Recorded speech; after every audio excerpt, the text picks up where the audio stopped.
game sevens. Yeah. What's your secret sauce? What's the pregame speech like? Yeah, I wish it was that easy. I wish it was just a pregame speech that I could just regurgitate every time and guarantee a win. But every one of those game sevens is different. Like tomorrow night will be. I just feel fortunate that I've had the opportunity to coach in 7 already. This will be 8 tomorrow, I think. So it's why you coach. It's why you play hockey. To have it here in Dallas at American Airlines Arena, I think is extra special. And, I'm excited for our group and our guys and our fans. When you think about those game sevens, does it add any pressure to you to deliver knowing that you're undefeated so far? I don't even think about it until you bring it up, honestly. I think, really, I've said this before, at this time of year, the players take over, the players decide. We coach and we make some adjustments and things like that, but the guys that are battling it out on the ice every shift, every minute for space and time and to make the next play, that's where the game's decided. Every game you've mentioned how the margins are razor thin. Mm-hmm. Last night again. Yeah. Another close one. What do you think the key is going to be to game 7?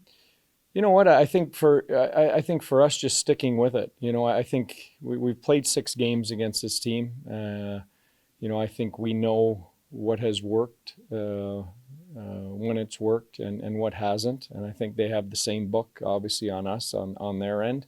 And it comes down to which team can stick with their plan for the longest. Not step out of that structure, not get impatient. You need some bounces. You need some goaltending. You need special teams to be good. And it all comes down to one night. So I don't think anyone's surprised this series ended up going 7 games with these 2 teams, and probably the way it should end. Does it give you any confidence knowing that your team's already got at least one win on home ice in the series?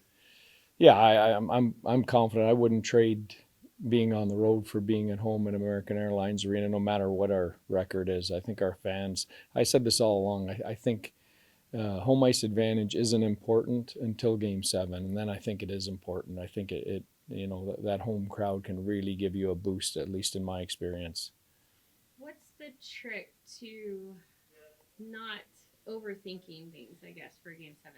Like you said, you've gone out, you've executed, you've gotten wins against them, so what's the balance between adjusting things and just letting the guys go out there and kind of do what's natural to them? Yeah, I think experience. I think coaching experience tells you not to overcoach in these situations. I think the experience we have in the dressing room from a leadership point of view, Jamie Benn, Joe Pavelski, Tyler Seguin, Ryan Suter, these guys have been in this situation before, both on the NHL stage and on the international stage at Olympics and things like that. So, I think we've got those bases covered. Thanks, guys. Have a great day.